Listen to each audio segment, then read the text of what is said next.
Hello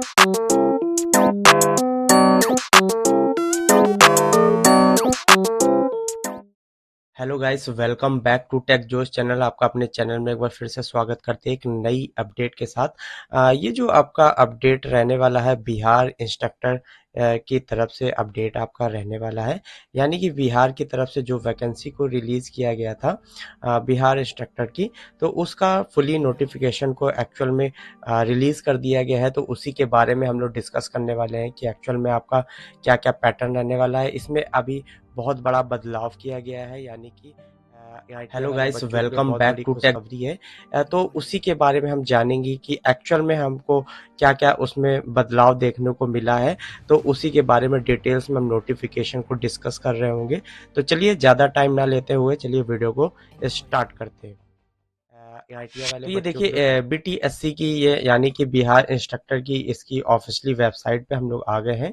तो इसका notification release हो चुका है। अगर रजिस्ट्रेशन स्टार्ट डेट की बात करते हैं तो आपका 15/4/2026 से रजिस्ट्रेशन स्टार्ट हो गया है। और रजिस्ट्रेशन एंड डेट की बात करते हैं तो 15/5/2026 को ये रजिस्ट्रेशन इसका क्लोज हो जाएगा। यानी कि लास्ट डेट का आप वेट मत करिएगा। पेमेंट की लास्ट डेट की बात करते हैं तो आपका 15/5/2026 इसका लास्ट डेट रहने वाला है। एप्लीकेशन का भी लास्ट डेट आपका सेम ही रहने वाला है। ठीक है। एडवर्टीज फाइल की बात करते हैं तो चलिए इसकी फाइल को डाउनलोड करते हैं। तो देखिए ये इनकी फाइल यहाँ पे डाउनलोड हो गई है। तो ये इनका ऑफिशियली वेबसाइट है।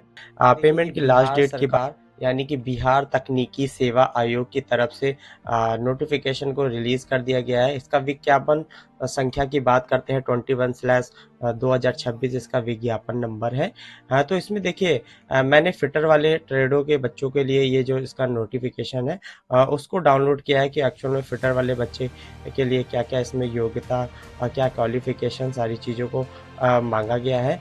तो देखिए सबसे पहले आपको वेरी इंपॉर्टेंट डिटेल्स की अगर बात करते हैं तो इससे पहले जो बिहार इंस्ट्रक्टर की वैकेंसी आई थी तो उसमें क्या था, जिन्होंने सीटीआई किया है यानी कि वही उस फॉर्म को अप्लाई कर सकते थे।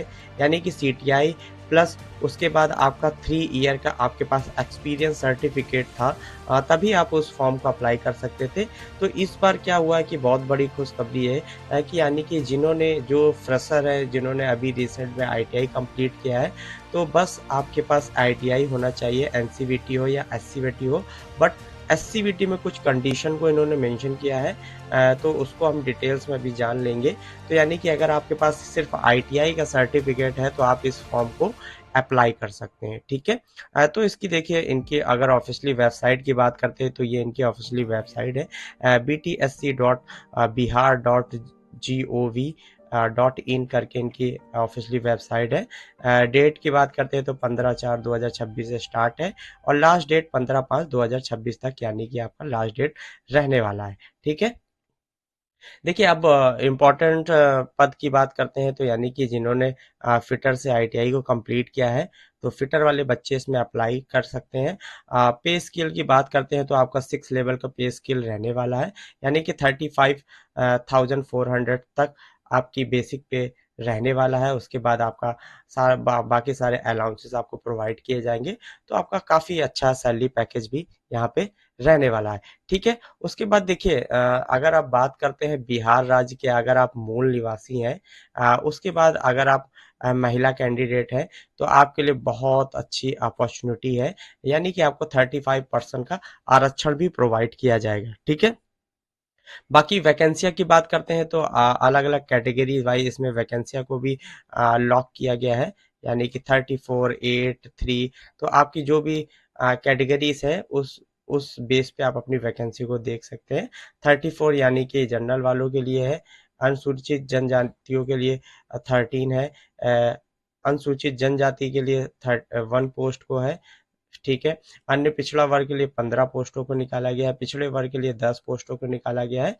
और पिछड़े वर्ग और महिलाओं के लिए पोस्टों को यानी कि 3 पोस्ट को रिजर्व किया गया है। अगर टोटल कुल वैकेंसी की बात करते हैं तो यहाँ पे 29 और 84 वैकेंसियों को निकाला गया है, जो कि अलग अलग कैटेगरी वाइज यहाँ पे डिवाइडेड है। आप वीडियो को पॉज करके देख सकते हैं। ठीक है।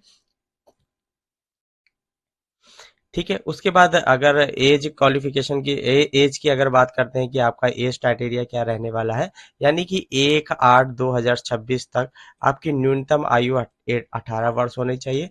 और अधिकतम आयु सीमा की बात करते हैं तो अनरक्षित जनजाति के लिए यानी कि आपका 37 ईयर्स आपको रखा गया है। अनरक्षित महिला वर्ग के लिए 40 ईयर्स का एज, यानी कि तो एज तो का कोई प्रॉब्लम नहीं है, यानी कि काफी अच्छा एज रिलैक्सेशन यहाँ पे प्रोवाइड किया गया है। पिछड़े वर्ग और अन्य पिछड़े वर्ग के लिए महिला और पुरुष के लिए 40 ईयर्स की एज रखा गया। अनुसूचित जनजाति और जाति पुरुष महिला दोनों के लिए 42 ईयर्स का यहाँ पे एज इन्होंने मेंशन किया है। ठीक है। उसके बाद और डिटेल्स में जानते हैं क्या क्या स्पेशल नोटिफिकेशन में मेंशन किया गया है।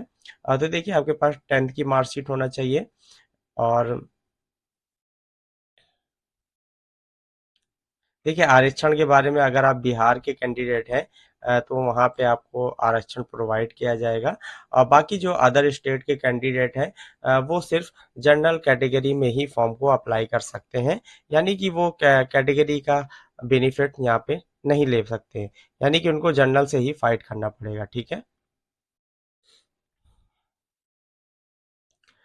तो देखिए एक और थोड़ा सा इंफॉर्मेटिव नॉलेज है, यानी कि आपके पास क्या क्या होना चाहिए क्वालिफिकेशन की अगर बात करते हैं तो फिटर का आपके पास सर्टिफिकेट होना चाहिए।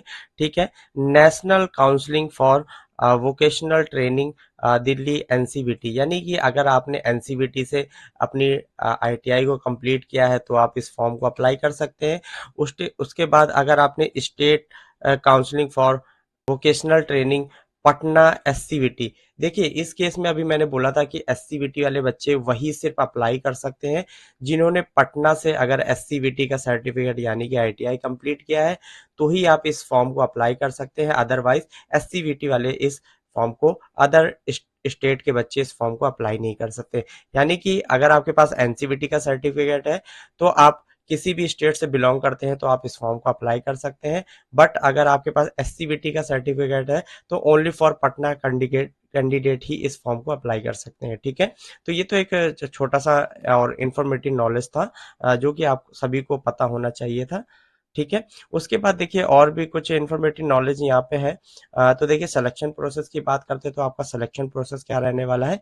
देखिए इसमें जो आपका सिलेक्शन प्रोसेस होगा वो सीबीटी एग्जाम के बेस पे सिलेक्शन प्रोसेस रहने वाला है।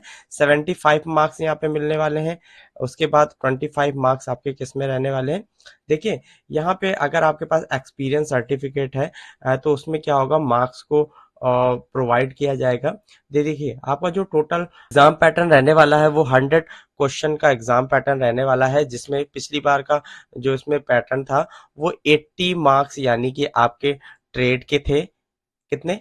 Total 80 marks. ठीक है। फिटर से अगर आप है या टर्नर से है तो आपका 80 जो कि ट्रेड रिलेवेंट क्वेश्चन थे, और 20 आपके यानी कि नॉन टेक के क्वेश्चन यहाँ पे पूछे गए थे। तो अभी देखिए इसमें इनका कोई ऑफिशियली सिलेबस तो यहाँ पे मेंशन नहीं किया गया है। बाकी अगर इनका नोटिफिकेशन के बाद हो सकता है 1-2 दिन में इनका सिलेबस का भी नोटिफिकेशन आ जाए, तो उसका भी अगर नोटिफिकेशन आता है तो डिटेल्स में मैं उस पर भी वीडियो बना दूंगा। बट ये जो पिछले ईयर मतलब पिछले बार की जो वैकेंसी थी उसमें 80 जो क्वेश्चन थे जो सीबीटी एग्जाम में यानी कि आपके ट्रेड टेस्ट के थे, और 20 क्वेश्चन आपके नॉन टेक थे पूछे गए थे। तो ये तो एक नॉर्मल इन्फॉर्मेशन था, बेसिक नॉलेज था। अगर आप इस फॉर्म को अप्लाई करना चाहते हैं तो जल्द से जल्द अप्लाई कर दीजिएगा। लास्ट डेट का वेट मत करिएगा, क्योंकि कभी कभी क्या होता है साइड भी रनिंग नहीं कर पाती प्रॉपरली। तो ठीक है। तो ये एक इन्फॉर्मेटिव नॉलेज था। अगर आपको हमारे चैनल से कुछ भी इन्फॉर्मेटिव नॉलेज मिलता है तो प्लीज़ चैनल को लाइक करिएगा, सब्सक्राइब करिएगा, ज़्यादा से ज़्यादा लोगों तक शेयर करिए, ताकि ऐसी ही इन्फॉर्मेटिव नॉलेज आपके पास जल्द से जल्द आ सके। तो मिलते हैं नेक्स्ट वीडियो में। जय हिंद, जय भारत।